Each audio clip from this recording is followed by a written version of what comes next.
Awesome and Disaster. This is Will Carey, your host. I appreciate you tuning in. As always, I hope you're having a good day, good night, whatever you happen to be doing in the present, which is where we are. It's my cool, NPR opening. Good week on the show today. This week I talked to comedian Camille Theobald, who's someone I've done a lot of shows with, and I've seen a lot, and I have always enjoyed her comedy, but this was the first time we got to sit down and get to know each other, and it was a really great chat. We kind of bonded initially, as I did with John Bellancini over the movie SLC Punk. And Camille tells me we start with how much that kind of movie meant to her when she saw it, that she also grew up in Utah, that having some extra special significance, and her path into where she is now, landing in stand-up and sketch, I think is a really cool and interesting path. And got to talking about music a bit, which is something that I haven't done a lot lately, and it was a really enjoyable chat. So we're going to get to that in a second. Real quickly, before we get to the interview, I want to plug, this is Wednesday I'm putting the show out, and Friday, December 9th, at 8:30 p.m., I'm going to be performing my solo show, Laughing Through the Sad, as part of the Tank Solo Week Festival at Standard Toycraft in Williamsburg, and tickets are $10. And I would appreciate if you guys wanted to come out. It would be super helpful for me. I'll have links in the description, and I hope to see you there. I've been working on this show for about a year, and it's at a pretty good place, so I will make it your money's worth. Thank you again for listening. As always, you can subscribe to the podcast on iTunes, tell a friend. I greatly appreciate it. Now let's go to my chat with Camille Theobald.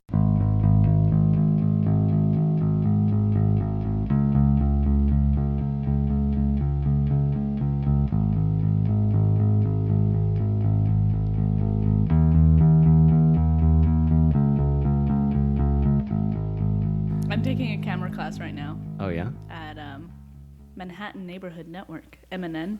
It's like local TV networks. I know MNN. Yeah. They had the Chris Gethard show. Yes. The first 4 years of the Chris Gethard show. And Jay Miller's show, who is a producer for... now I'm going to forget it. There's Staten Island Idiots is what they call themselves, so I always think of that. But it's that prank show. Impractical Jokers? Yes. Yeah. Impractical Jokers. Oh, that's cool. Yeah, Jay Miller had a late night show. I think it was just Before Midnight with Jay Miller or something like that. Mm-hmm. Yeah. Cool. Yeah. I love that those places exist, because I took an editing class at Queens Public Television about a year ago to do Adobe Premiere for Dope. $80, and then I can get shows onto public access and then edit there when I have something I want to shoot. Yeah. So I'm glad that that those places exist, because I don't think they do in the rest of the country. Maybe. I don't know. Outside of major cities, I feel it's sort of just kind of maybe buy a book and go with it, which I did also. That's when I wanted to be a comedian, I bought the How to Be a Stand-Up Comedian book. You did? Yeah. I was given a book called How to Be Funny for Dummies. It was something like that, or The Secrets to Comedy Writing. Something like that. That's what it is. That was helpful. Just with the... Oh, sorry. Just with the format, because I was always a dork and funny in a, dumb way. Look, I can put my foot behind my head. But you can't do that on a stage for stand-up. Well, no, that's true. I think some people do.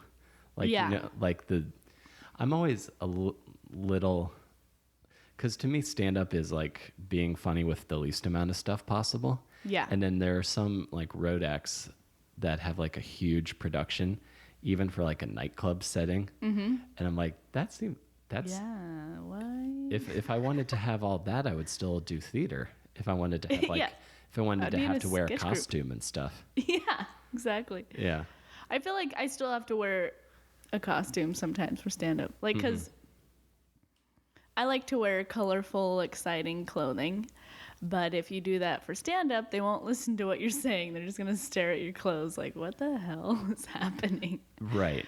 And then I have to explain it. I have to have like a joke for every outfit all of a sudden. No, it's not worth it. It's like, I'll just wear jeans and a t-shirt Yeah. for most of my stand-up gigs. Yeah, exactly. I didn't think about what I should wear on stage until I started to kind of think that every dude comic in New York probably wears a hoodie or a flannel shirt. Yeah. And I like consciously was like, okay, well, I can't really grow a beard, so I should just not have a beard as less as possible. Yeah. One time I was coming from a bunch of years ago. This is back at the Gotham open mic on Mondays. Mm-hmm. And I'd like come from a job interview or something, and I had some like off the cuff remark about stomping out small businesses. And then like someone who I think worked there was like, oh man, that was a great joke, and like was like overly like, oh, you wearing like a fan of me wearing a suit on stage, which to me is like David Letterman, and that's the only other reason. Yeah. Wear a suit when you're doing stand up. Yeah. Well, all the late night guys. Mm-hmm. But they never wore suits before they were on the show, so. Yeah, it's kind of like a rule, and then like I don't know if you've seen any photos of David Letterman after he retired. Yeah. But he looks straight. He looks like Santa Claus. They all Totally. they all grow the beard. Yeah. And just schlub out for a little while. Totally, because for so many years they've had to shave every single day and look good every single day. That's hard. Yeah, I imagine so. That's a lot. Yeah. So you feel you still have to wear a costume on stage? Yeah, my sometimes? costume is like normal clothes. Oh yeah. Yeah, the other day, last week, Chrissy Mary was having a birthday party, and there was a party bus, and I was like, whoa, I'm so excited. I want to wear this outfit that I kind of saw at Urban Outfitters that I was like, oh my God, I have all of those things in my closet. I should wear it like that.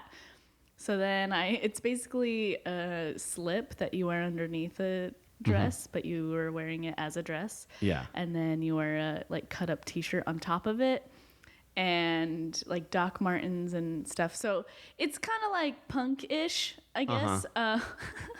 And we're going on the party bus, and then we stop at a couple comedy clubs, and one of the comedy clubs is New York Comedy Club, and I know everybody pretty well there. So the manager was like, what are you wearing? And I was like, this is what I wear when I'm not doing comedy, which is like once a week, maybe. Like, yeah. I don't know if that's always true, but there's definitely times when I want to like express myself artistically through my clothing, and I cannot. So that's just, and then sometimes like, maybe I should, that should just be who I am. I can wear whatever the heck I want on stage.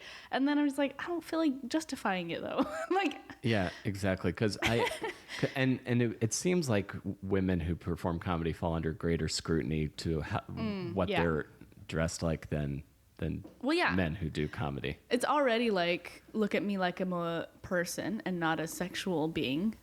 So there's always that, like, I'm afraid to wear skirts because then guys will stare at my legs, or sure, little stuff like that. So yeah, on top of all that scrutiny of like, I can't look too attractive on stage.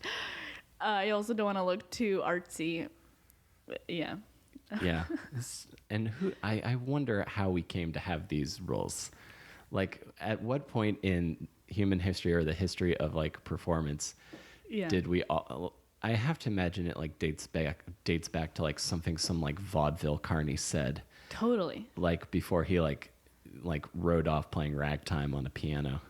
Well, Steve Martin was probably one of the first, I think, comedians to be like, you have to dress nicer than the audience, right? Like, didn't he say that? Like, he always showed up. I read his biography or autobiography. I don't know what you call it. The thing about him, his life, and he wrote it, so that means it's a biography. Autobiography. Okay. Biography is if someone else writes it. Technicalities. Anyway, so he said in that, like, he always wanted to wear a suit, and once he started wearing suits on stage, people respected him more. which is interesting. Yeah. Yeah.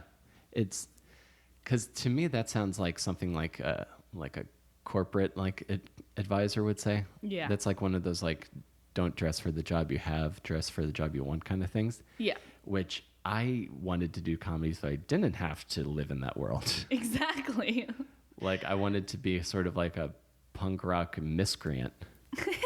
And then like wear like long sleeve shirts under my short sleeve shirt. Ah, you wanted to be like SLC Punk? Yeah, I loved that movie. Oh my when I gosh, was in me too. Yeah. Oh, really? Yeah. Oh, you, me, and John Balancini. I'm creating a list of comics who love that movie. Okay. I love it. I made Chris Hamilton watch it. Oh, I was yeah? like, you have to watch this. What do you think about it? Because he had like all these like views on life. You know, he's like, he gets into big theories like that. And I was like, you got to watch SLC Punk because they're totally like, I mean, it's kind of like what you go through in high school in a way, or once you get out of right into college. He said he liked it, but that it was kind of like, oh yeah, well that's like what you go through in college. Yeah. But he did it in a, you know, rich white boy way. Yeah. Yeah. If you were to apply like your 2016 wokeness to SLC Punk, which is like in the, I think it came out in like what, 99 or 98. Yeah, but it was so woke for that time, I felt. But I was also 14, so I don't know. Well, to me, were you a punk rocker in high school or? I kind of like drifted a lot to different realms. So I loved ska punk. Yeah. So like Less Than Jake and all that. Like, most fun show I've ever been to. Really? I never got to go to one. They're playing the PlayStation Theater in a couple of weeks. What? Yeah. So there's still time. There's still time. Well, like I feel weird because like I kind of stopped listening to them, even though when I listen to the old albums, like I still have the CDs. I like it brings me back, and I'm like, could I go to a concert? Would I still enjoy it? Like I feel like I probably would, you know. I think you absolutely would because the music still for me at least it still gives you that same feeling, and the crowd is probably people who've grown up with it as well. Yeah, so just a bunch of millennials. Yeah, so they've like grown up with it. I hate to diverge from this, but just a fun story. I went and saw a couple years ago at the Bell House. I saw the Get Up Kids, and the entire crowd is like, you know, late 20s, mid 30s. Yeah. People who remember something to write home about, and everyone's just sort of standing enjoying the show. But then the last song, everybody moshes, and I had the realization, we can't mosh the whole show because we're too tired. We all have to go to work the next day. That's hilarious. Yeah. Yeah. Yeah, because I think of like skanking and like throwing elbows at people. Like I love skanking. To me, that's the most fun I have dancing. Like I don't like like techno and EDM kind of dancing, but I like. What is techno EDM? Just like the weird like moving your wrist together. I think and stuff? I think of like European like really repetitive like 1, 2, 3, 4 kind of beat. Maybe some sort of like repeated phrase. Okay. And then you just do like the same movement. Yeah. That's and there's similar like to that. Yeah, and it's just sort of like a lot of like shimmying. Nice.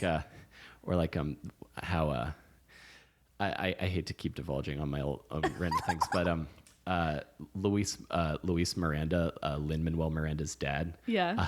Don't ask me how, but I was at his 60th birthday party. Okay. And he described like the way white people dance is like all hips and up, like don't move the feet at all. Oh, Just interesting. Don't move it.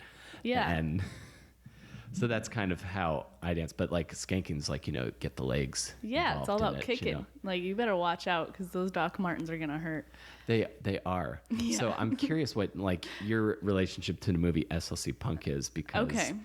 And then I kind of am gonna trace your life through that movie. Through that movie. Okay. Because to me that was like my first. And if I saw it in like, I probably saw it in high school, and like I was always a little predisposed to like the sort of punk rocker attitude of sort of like fuck everything. Yeah.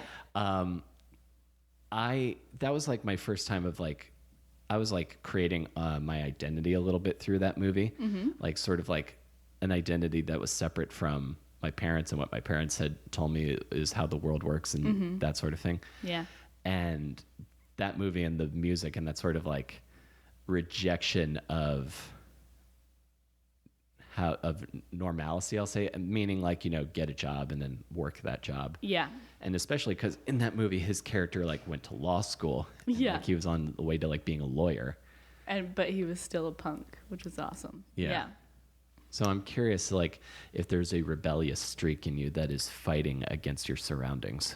Oh, totally. I hate authority, and that's always been an issue of mine, and why I could never do a corporate job. I mean, I always wanted to be an artist. Like, since I was 10 years old, I was like, I'm gonna be Britney Spears, you know.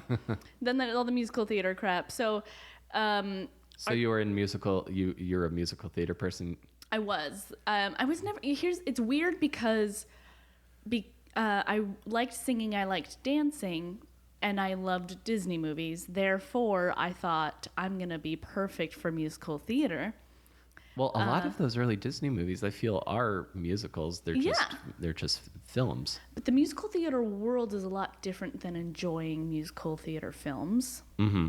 So even though I studied all those things prior to moving to New York and going to a musical theater college, I had never actually been in a full-on musical in high school or anything. Oh, really? Yeah. So I had done show choir, and we had done songs from a musical, but it was never a full-on musical. And one time I was like an extra, basically, or what the choir, the chorus. Yes. In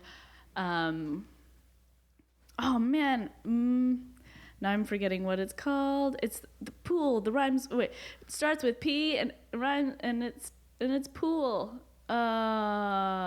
It's the name of a show, or it's a choir? Yeah, thing? the name of the show. The guy sings that song. Oh man, he goes to a town and he tries to sell them. Music Man? Is it Music Man? It could be Music Man. Is there a song about a large number of trombones in it? I think so. Yeah, definitely. So I was the chorus member in that one, and Fiddler on the Roof. But I was never a main person, and that was junior high. I was like 12, 13. So that got me like interested because I did theater. But then from there I danced. I was a competitive dancer. And we did musical theater dance, but we didn't sing and dance, you know, we like mouthed the words. We basically lip synced and danced. So, when I got to New York, I studied musical theater. Like, it was very stressful, and I was like working really hard, and I thought this is going to be amazing. And then I graduated and I auditioned, and then I did a couple like really off. Like the Broadway the musicals. Most off Broadway. I know the world you're talking about.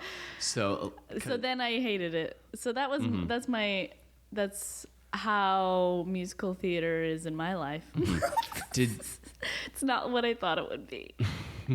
Well, because like I know exactly what you're talking about. Like and where did you grow up? Just like Salt Lake City. Salt Lake City. So you're that's from kind Utah. of the beginning of SLC Punk. Yes. Of why I watched it. Yeah. So you're like, oh, this is my life. Yeah. I was like, oh my gosh, he understands Utah so much. And like, he was saying things that no one will talk about because everyone's Mormon and they don't talk about the bad stuff that happened in their religion and in the past. Right. I mean, like the Donner Party stuff, or like, well, that's part of history, so they have to talk about it. But like, in the 1800s when they came to America in the beginning, and they killed Joseph Smith because he had multiple wives, and they didn't like that. Just people in the United States were like, nope, we don't like that. And then Brigham Young took over, and then they searched forever, and they found this beautiful land, and that's what they say, but really they went around and they kept getting kicked out of places, and they finally found this desert that no one lived in. So they're like, we'll just start here. And that was Utah. Yeah. They said it was like the Holy Land, when really it was just the only place no one else wanted to live. It was also a part of Mexico. So they basically left United States to live in the Deseret Union, is what they called it. And they eventually made it the state once they took polygamy out of their mainstream religion. So instead of actually saying all this to their members and like people a part of the Latter-day Saints, they just don't talk about it. They're like, oh yeah, that never happened. And he talks about it in SLC Punk, and he talks about how it's like 50% Mormon. And all that stuff. I remember that scene where he's like, you know, the whole country of lost souls, and in a religiously oppressive city where 50% of the population isn't of that religion, comes with fire. And so it's like, and he's like on acid, so it's like, whoa. And that whole scene where like the river of blood like comes randomly, and then like he and that his then girlfriend like have like sex on a picnic table. Really weird. So Salt Lake is the what's the way I want to phrase this? Is the feeling is Mormonism? Is that there a noticeable influence and feeling of the influence of the religion on the city that you were picking up on as a kid? Like as a younger kid, for sure, there were definitely little girls and boys who would be like, I can't play with you because you're not Mormon. And that hurt, you know, because I was like, what? And then people would try to convert you a lot all the time. And you kind of had to be strong in your convictions. And like, there was a lot of talks of just like, well, Mom, why aren't we Mormon? You know? And she would be like, because it's not the true way, Camille. We were Christian. We were like non-denominational Christian. So just like a looser form of Christianity. And I went to church a couple times with my best friend in junior high, because we'd sleep over on a Saturday night, and so the next day, that's what I had to do if I slept over at her house. Those were the rules. And it felt weird. Just Christian church or Mormon church? Mormon church. Because I'd been to Christian church, and that was like, we jumped up and down. It was so exciting. We were like, praise Jesus. And like, we had flags, and we'd do dances. And then class was like fun and interesting and all about love and like helping the world and being a good person. And then I'd go to Mormon church, and the first hour we sing like these really boring hymns, and you can't even tell what we're saying because we're like, everyone just sounds like they're kind of making up. They don't know the words. No words. one's having fun singing these songs, and I'm like, aren't you supposed to like enjoy praising Jesus? Like, I don't know. That's what I always thought we were supposed to do. And then, so that was like the first hour. And then the second hour, everyone like disperses. And we all have and they're like different classes. So it's like 4 hours of your day. Goodness gracious. Yeah. It's like a job. Insane. Every Sunday. And then they have like a really big dinner afterwards, which was my favorite part. Oh. But most assuredly. Yeah. And then I just remember like the women's class was so weird because it was like your job on earth is to provide for the man and make sure the household, and it was just so like, this is what you were born to do. And I was like, I don't want to do that though. Right. Like, my mom doesn't do that, why do I have to do that? I mean, but my mom's also been divorced 3 times and has a drinking problem. I was like, that sounds way more fun than this. So actually kind of does. I would rather listen to that story as opposed to like sitting down with the Mormon guy at the bar and like, and I know that there are and I know that there are cool Mormon people out there. Yeah. But like the guy who's like, oh yeah, what do I do for a living? Oh well, I edit Hollywood movies to Mormon viewing standards. That's an actual job. Is. There's a documentary about it. I think it's called Clean Flicks, if I remember correctly. Of course. Wow, so that's fascinating. So yeah, it was it was a peer pressure thing. Well, just like if you were Jewish going to a Catholic school, you know, like in New York. So you kind of feel this like encroaching influence of Mormonism like through most of your school years. Yeah, and it was. So there was like a rebellion against that for sure, which is where SLC Punk comes along. Yeah, and I watched that movie, and I can't remember if I had already started rebelling before this, but my brothers were in a ska band. They played in concerts, and I would always go, and I wanted to be just like my brothers. And after SLC Punk, one of my brothers, who's now Mormon, dyed his hair blue. And I was like, whoa, that's so cool, you know? Yeah. And they skateboarded, so of course I also skateboarded, and we built a half pipe in our backyard. So I kind of did whatever they did, and they worshipped SLC Punk. So I was like, hell yeah, I also love SLC Punk. So yeah. On top of just following whatever my brothers did, I liked it, you know, because it had different views that I'd never heard before, and I was like, this is interesting. And then my mom would always get mad when she saw me watching it, but was your mom like really devout Christian? Yeah. Yeah, she still is. Which is weird because she's also like she doesn't drink or anything anymore, but she's like very in and out of alcoholism and drugs. So it was just always when she would like get really preachy to me, I'd be like, Mom, you know, like last year you were doing crack, so I don't know, like this isn't that bad compared to that. So right, what age, how old are you when this conversation's happening? Because that first moment of when you realize that your parents have some hypocrisies, I remember that moment with my dad where I was like, oh, I don't have to care what you think anymore. I was like 13. It was 12. That's when I started talking back. 12, 13. And I would like sneak out a lot with the boys, sneak out with Manny. He was like a 16-year-old, and I was a 14-year-old. Yep. Yeah. I know that dynamic. I had that friend with the always seemingly much younger girlfriend, and I was because when I first started getting into punk music, that's when I started like hanging out with some like real characters. I was just talking to Mary Beth Mooney about this, like the guy who has like a one-word nickname and you don't learn his real name till like 5 years later. Yeah, like that whole thing. Yeah. Okay, so yeah. So that's kind of out of nowhere, but I guess. And I started like smoking weed pretty early, and that was part of my rebellion. And definitely around that time is when I watched. Like I was 12, so I was like junior high-ish. But I think because I didn't go punkish because all my good friends were more hip hop. What is that right? The right word? Not affiliated. Hip hop influenced? Influenced, yes. So I was, even though I had the fuck you punk mentality, I was listening to more hip hop. So who and then secretly liking Real Big Fish and Less Than Jake and not telling them because they had no idea what that was, you know? No, yeah. Like you have all these sort of like fragmented parts of your identity. Because I had the same thing. I had like a big horrorcore rap thing when I was in high school. At the same time, I was really into Blink-182. And then I also had this...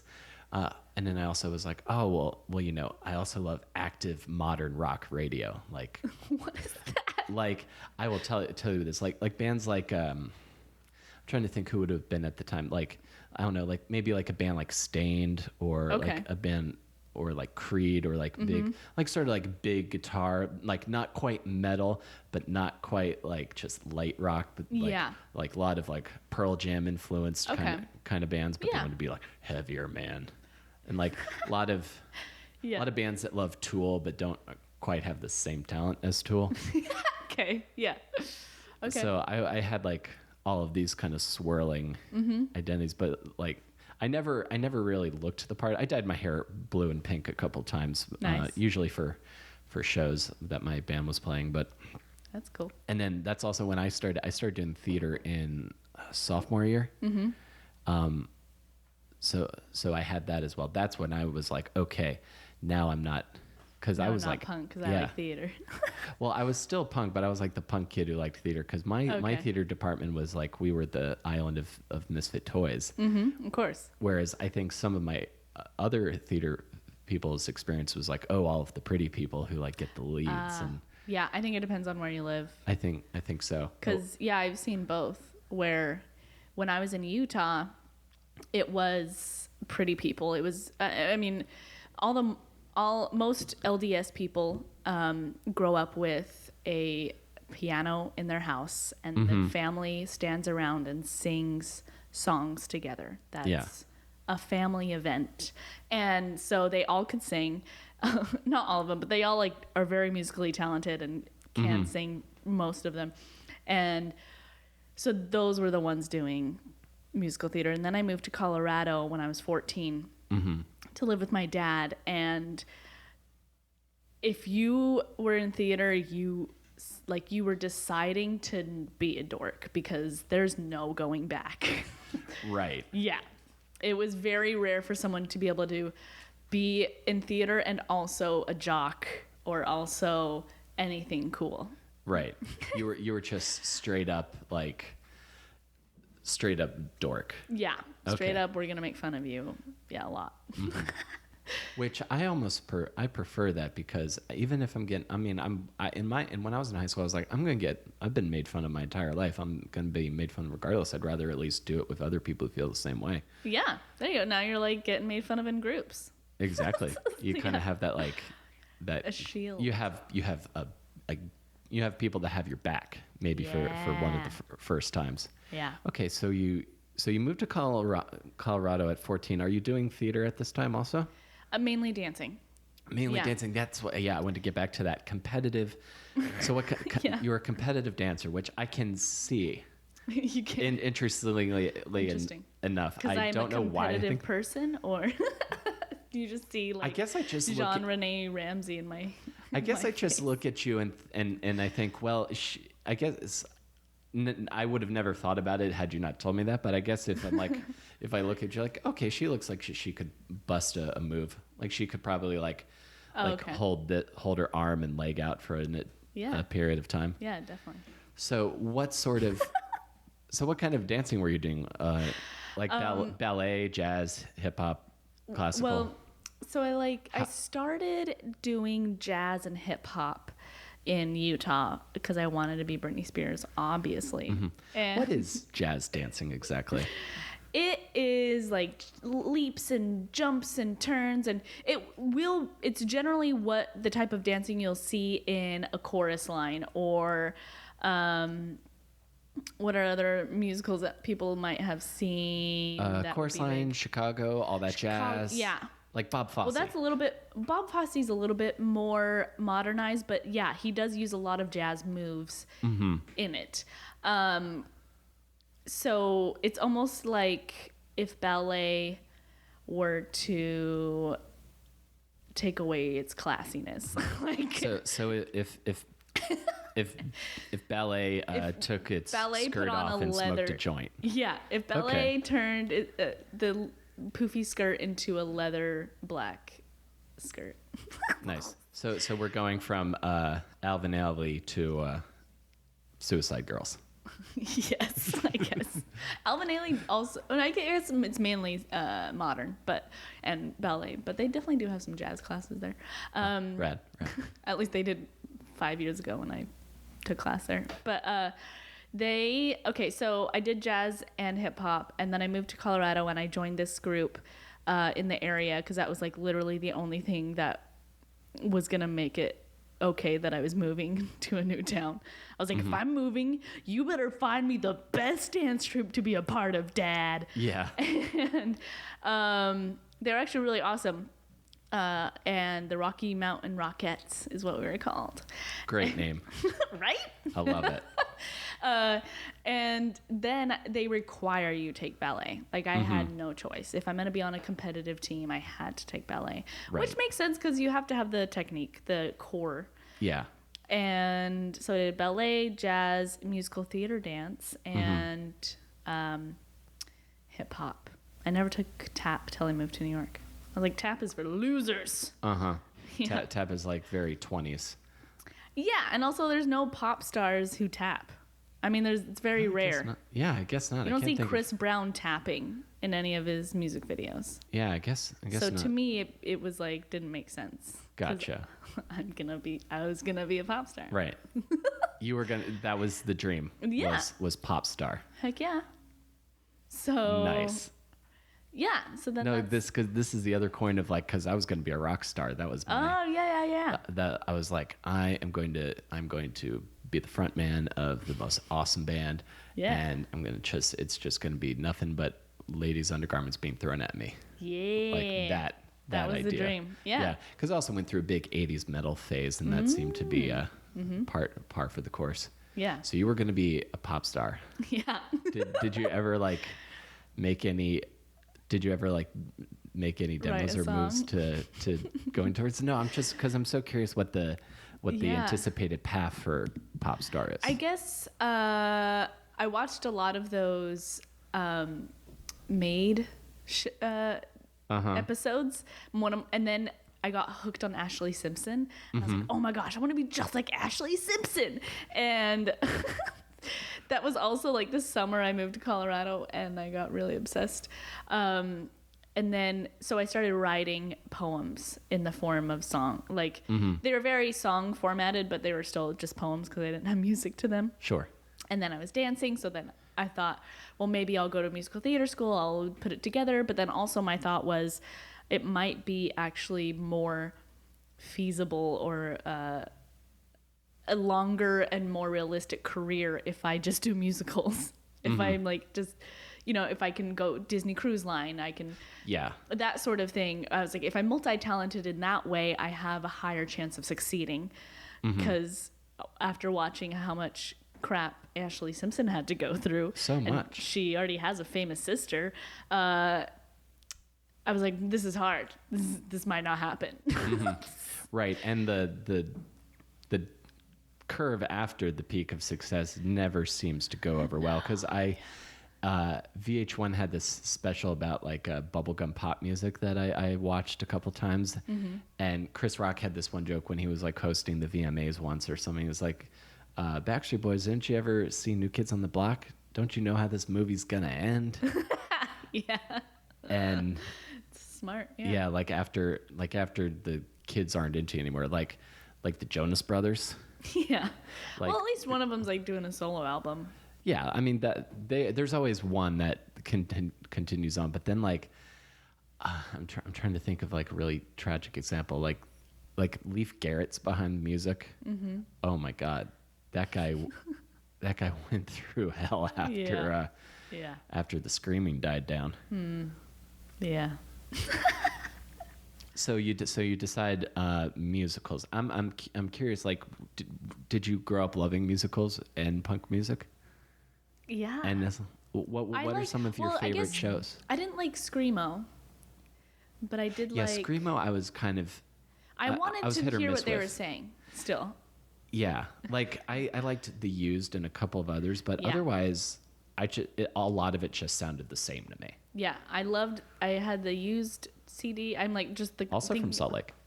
Yeah, which is, of course, one of the reasons why I listened to it. Yeah. The Used, Taking Back Sunday... Love Taking Back Sunday. Yeah. I'm trying to think of...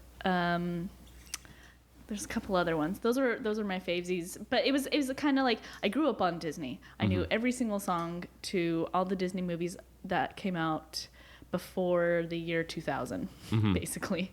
But then once I became more of an adult, more like 14 and influenced by my brothers, then that's when it was more... I started listening to Mariah Carey and Britney Spears, and then my brothers made fun of me for that. So then I started listening to more like The Used and then it was because I was Christian, POD, of course. Yeah, POD. Trying to Under Oath. They're pretty prominent, like Christian influenced screamo band. Yeah. And their drummer was the singer in a band called The Almost. Like I think all these bands were like on Warped Tour around the same time I was going to Warped Tour. Oh, nice. I could never go to Warped Tour. Like I was so still like, what is that? Like sheltered. Yeah, I was very sheltered also. And then like, I hate to keep coming back to that movie, but like when I started getting into like high school, college, that's when I was like, oh, I can have some independence and do my own stuff. It's like, yeah, I'll go to 3 shows a week. Oh, wow. You were like very dedicated. That kind of thing. I was just, because when I got to college, I could walk to the Recker Theater, which is a pretty big place to play in Towson. And I was just obsessed with the fact that I could just walk to a great concert venue, because if you're going to go to a show, when I grew up in Calvert County, in Southern Maryland, that was like an hour and a half drive, and you had to go to like Baltimore or DC or Virginia. Wow. Yeah. So the fact that I could just walk to a show, I was like, holy shit. Yeah. Well, yeah, where I went to high school, there was nothing. It was like the closest. I would go to concerts that kids in my high school performed in. Mm-hmm. So it's weird to say like they performed in it, because it was like hardcore like punk music. Uh-huh. So I would go to those, and I of course like I had a thing for drummers, so yeah, I would try to go to all those concerts as much as possible, but it was never a big concert. It was never like someone famous ever. Yeah. But I mean, we still had mosh pits, so absolutely, still hitting each other in the head, and then and then hugging afterwards. Yeah. That's to me a good mosh pit, is when you can like knock someone down and then they help you up and then they hug you afterwards. Yeah. I like that I like that aspect of the punk community before like bros and skinheads used it as an excuse for violence. Yeah. Mm-hmm. So okay. And so you're going to be a pop star, and then you decide you're going to do musical theater. Yeah. So where did you so you went to college you went to a dance program? Yeah, I moved here in 2007. You moved to New York. To New York, and with my sis, and applied to like 2 schools maybe that I remember. I was just like slowly applying. I mean, I applied right away, but I was like, I'll apply to like one at a time. Mm-hmm. I wasn't like in a rush to apply to all of them. And I got into AMDA, the American Musical Dramatic Academy. Ooh, nice. And how old were you when this stuff? 18. 18. Yeah. In New York. Okay, so you get into AMDA. Yeah, got into AMDA. So I worked at this restaurant for a couple months and then started school. And then was like gung-ho from there. It was like, that's my life. Mm-hmm. And I was real crazy about it, just like really dedicated and a little obsessive. Uh-huh. Like didn't have friends. Uh-huh. No, yeah. I've definitely had that in college. Yeah, no, because when you're so focused on something and you kind of feel like it has to be the only thing, and you don't think about you're able to have anything else but the thing. Yeah, definitely. Mm-hmm. I'm imagining the movie Center Stage. Is that at all an accurate comparison? Yeah. Yeah, so hyper competitive? Yeah, definitely. Everybody has an ego, and everyone shows up thinking they're the shit. And I showed up just like knowing I needed to learn a lot, because all I had done was sing in a choir and dance in this. So like I'd never done the two together. Mm-hmm. So I knew I had a lot of work to do, but there were definitely a lot of people who were the stars of their musical high school, and like went to performing arts high schools. And I was like it was very, very competitive, and some people were like really got along, and like they were like these little cliques and everything, but I did not fit into any clique. Like, I was just like, I'm just gonna go do homework. I'm gonna go practice my song. Yeah. So hyper dedicated to dance. And did you see out how long is the program? Like 4 years, 2 years? It's only 2 years, basically. 2 years. Yeah. So 2 years, and then they just throw you out in the world. Yeah. Well, they do have an option of doing it 2 more years, and then you have a bachelor's. Mm-hmm. And I thought, well, I'll take like a year off, see what I think. And then within a year, I decided I wanted to do comedy. So there was no going back. I was wondering how we get from dance to comedy. Yeah. So like within school, I was assigned some quirky, funny songs. Mm-hmm. Because I tried to do like cabaret in Chicago and be all sexy and burlesque, like a lot of fishnets and top hats. And because I thought I was like, this is what I'm good at, Mm-hmm. And then my teacher, I guess, saw through that and was like, no, I'm going to give you this song. And it was a song called Tomorrow, or Tamara. from a musical called Bloomer Girls, which is based in the 1800s, where this girl is a tomboy and she refuses to wear a skirt. She just wears bloomers. Mm-hmm. So she has a whole song about, like, she was trying to find love, and then everybody keeps telling her, like, tomorrow, like, one day it'll happen for you, you know, and she's like, gets mad. She's like, tomorrow, something about tomorrow, whatever. Yeah. So it's like her, like, because every woman not conforming to what a woman should be sounds like that. Yeah, so I did the song, and I did a lot of like physical humor. Mm-hmm. And it was a lot of fun to just like not try and be sexy for once, and like just like whatever, I can look ugly. Yeah. And it fit my voice range better. Mm-hmm. Because at the time my voice was not developed, and it screeched a lot. It was not good. So it was so fun, and I loved the feeling of people laughing. And I was like, this is it. This is, where can I find more roles like this? And unfortunately, because of the way I look, there aren't really any roles for me in musical theater that are funny. And if they are not paying, mm-hmm. Or they're like huge productions that I would learn how to be really good at tapping for. Mm-hmm. When you say you don't have the did you just say like you don't have the look for the parts, the funny parts? Yeah, because they're usually like old women, the big girl. It's never, I look like an ingenue. Mm-hmm. And so they would always be like, Belle, or, you know, like the closest I could get to be the ingenue and like goofy and quirky is Thoroughly Modern Millie. Yeah. And you have to know how to tap really freaking well. Right. So that didn't work out. And then, I mean, now there are a lot more funny musicals out. Mm-hmm. And at the time, the only funny musical was Avenue Q. Yeah. And, I don't know. It was just like, I felt like my options were so limited that I didn't even want to pursue it anymore. Right. That's what and that's something, because sometimes like the entertainment business can be like so like insanely like narrow-minded, as opposed to like they're filling archetypes and looking for very specific things, but they don't tell you this while you're studying. Yeah. I mean, well, they did. They taught it. They're like, this is your type, and this is what you're going to go in for.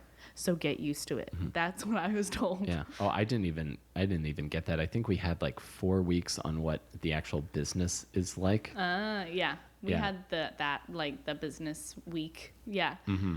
But with their song assignments and scene assignments, they were very specific on, these are the types of roles you're going to probably go in for right now. Yeah. So and then I got used to that. But. Yeah. And being like in your 20s, I feel like there's not a ton of super interesting things that are being written or cast. Sometimes there are. Yeah. But those are like the cool independent projects. I find.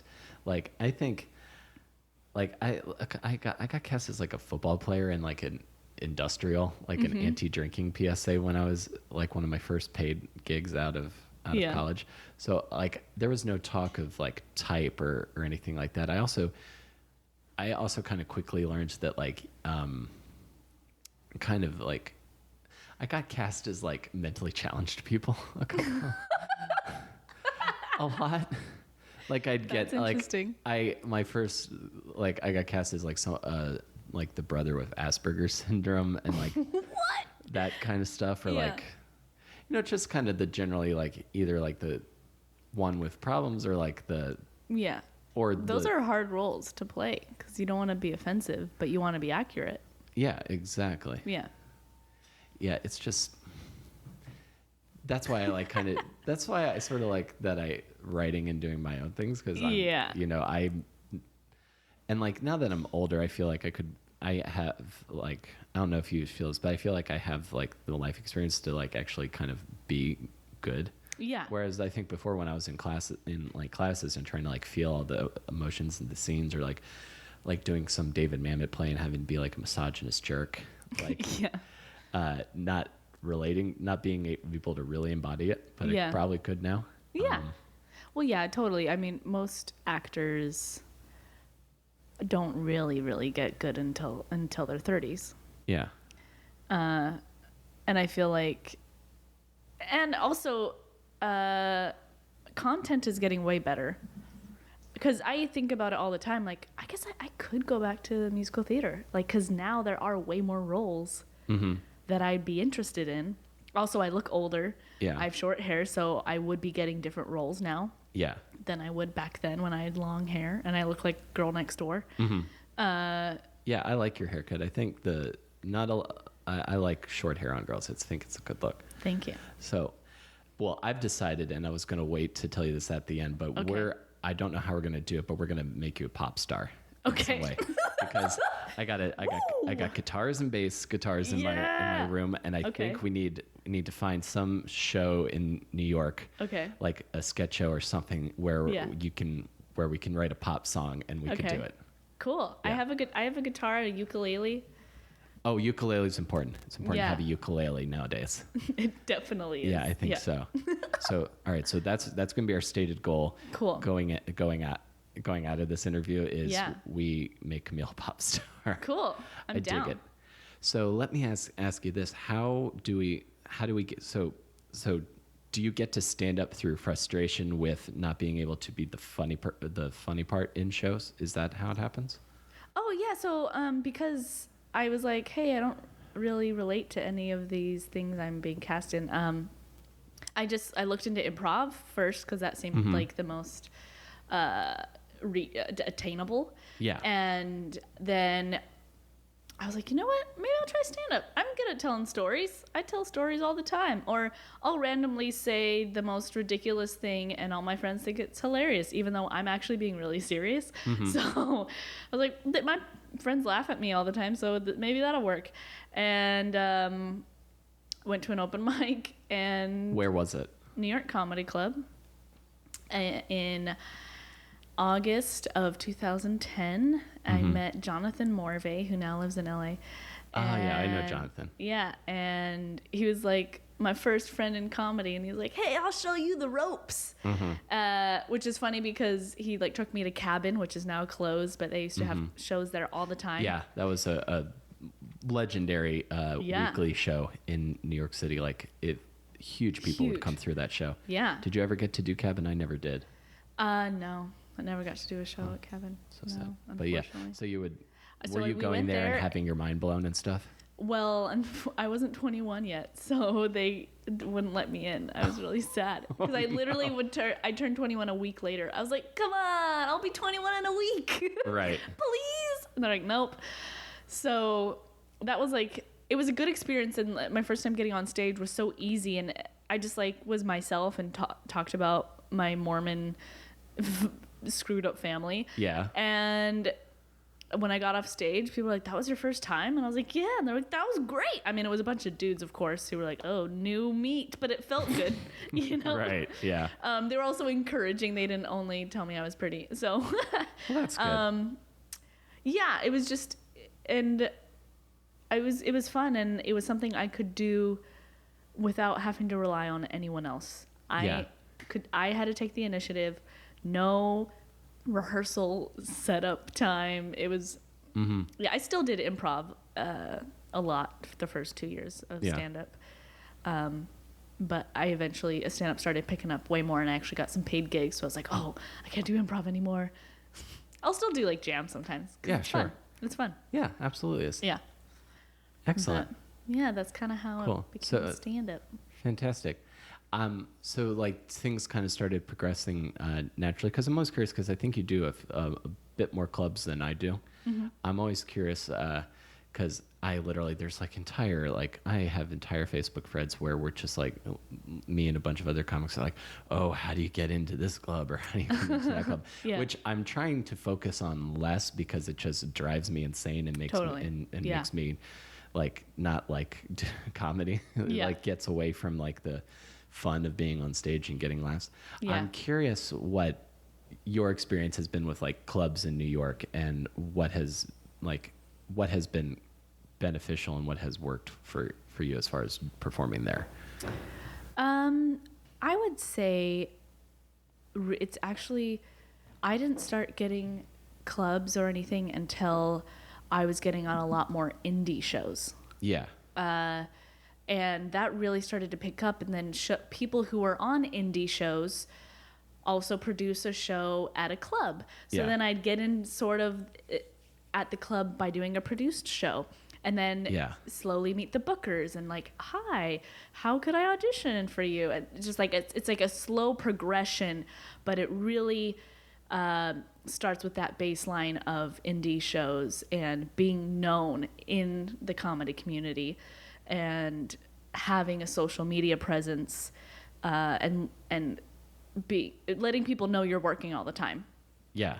Having a podcast is always helpful too. Like, you look productive, and it's very important to always be doing something too, because you never know that moment when someone's gonna be like, hey, I want you to do my show, and they're like, oh crap, I haven't done a show in a month. Like, that's not gonna be good.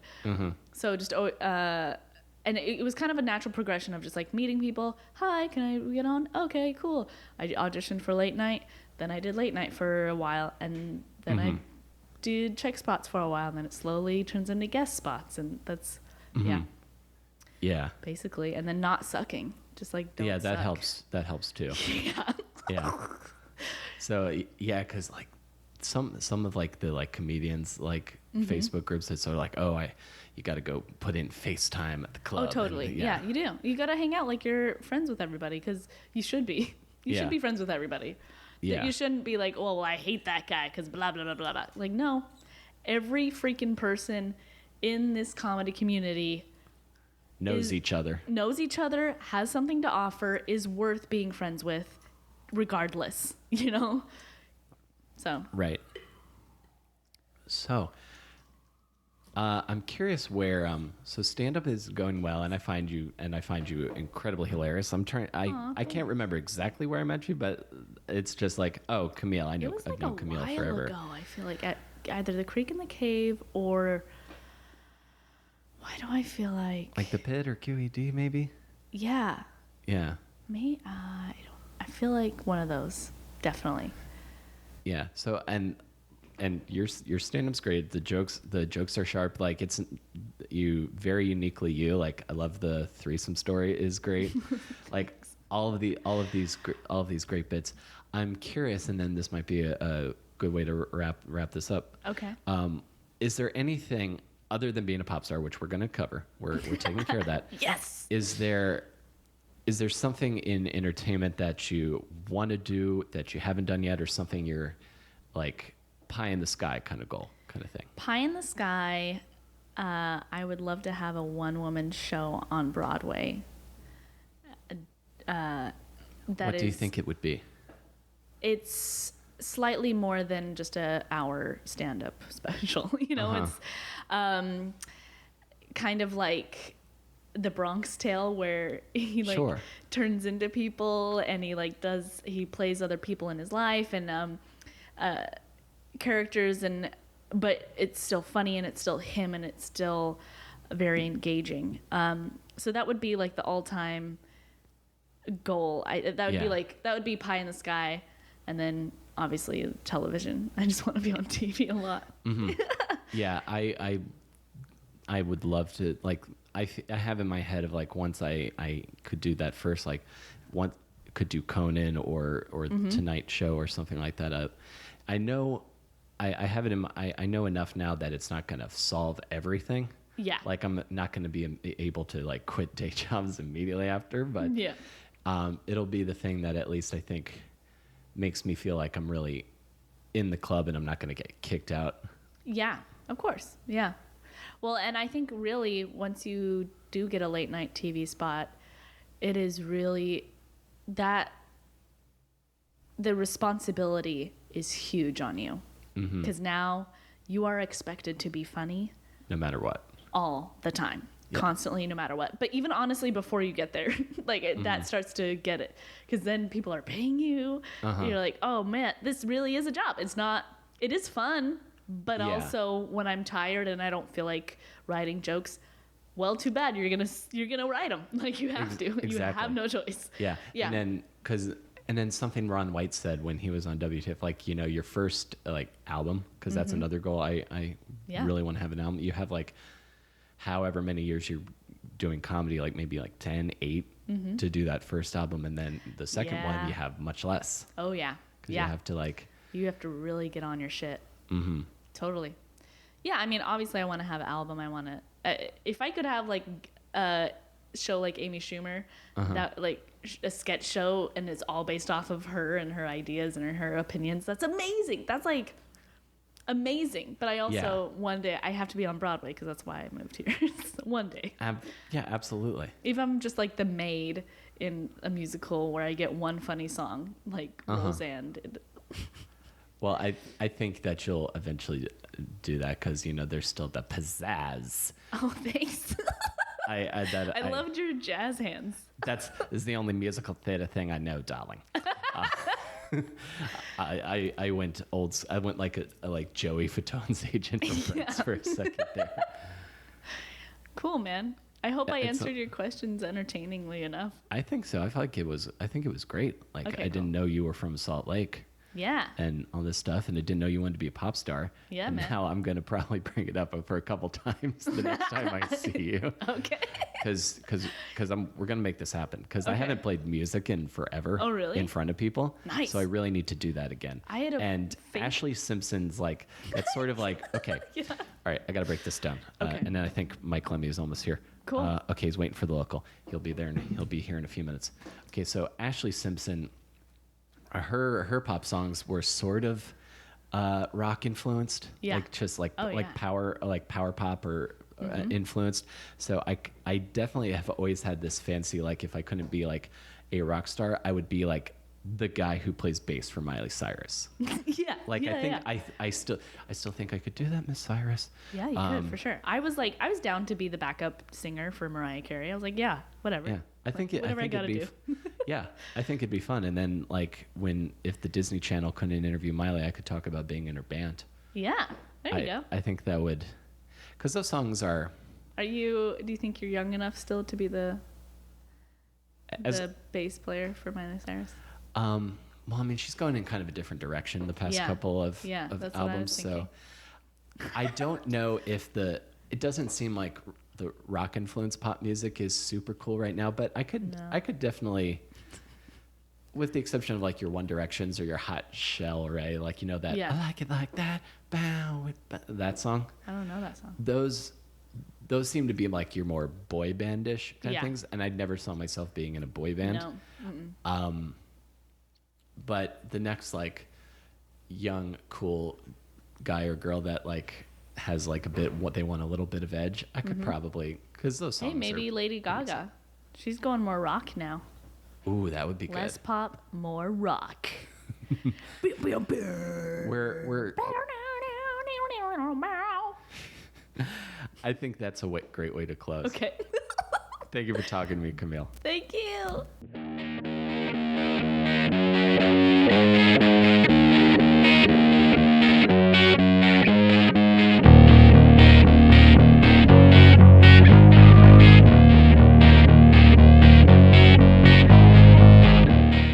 I told you, right? A hell of a story from Camille Theobald, and I'm glad that she was able to come over and chat with me.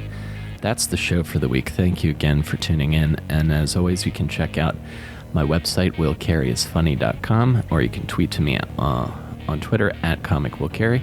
And again, I will be at Standard Toycraft Friday, December 9th, and I'll be doing my solo show, Laughing Through the Sad. So thank you guys for listening. Check the link in the description for tickets to my show, and I will see you next week between awesome and disaster. Take care, everyone.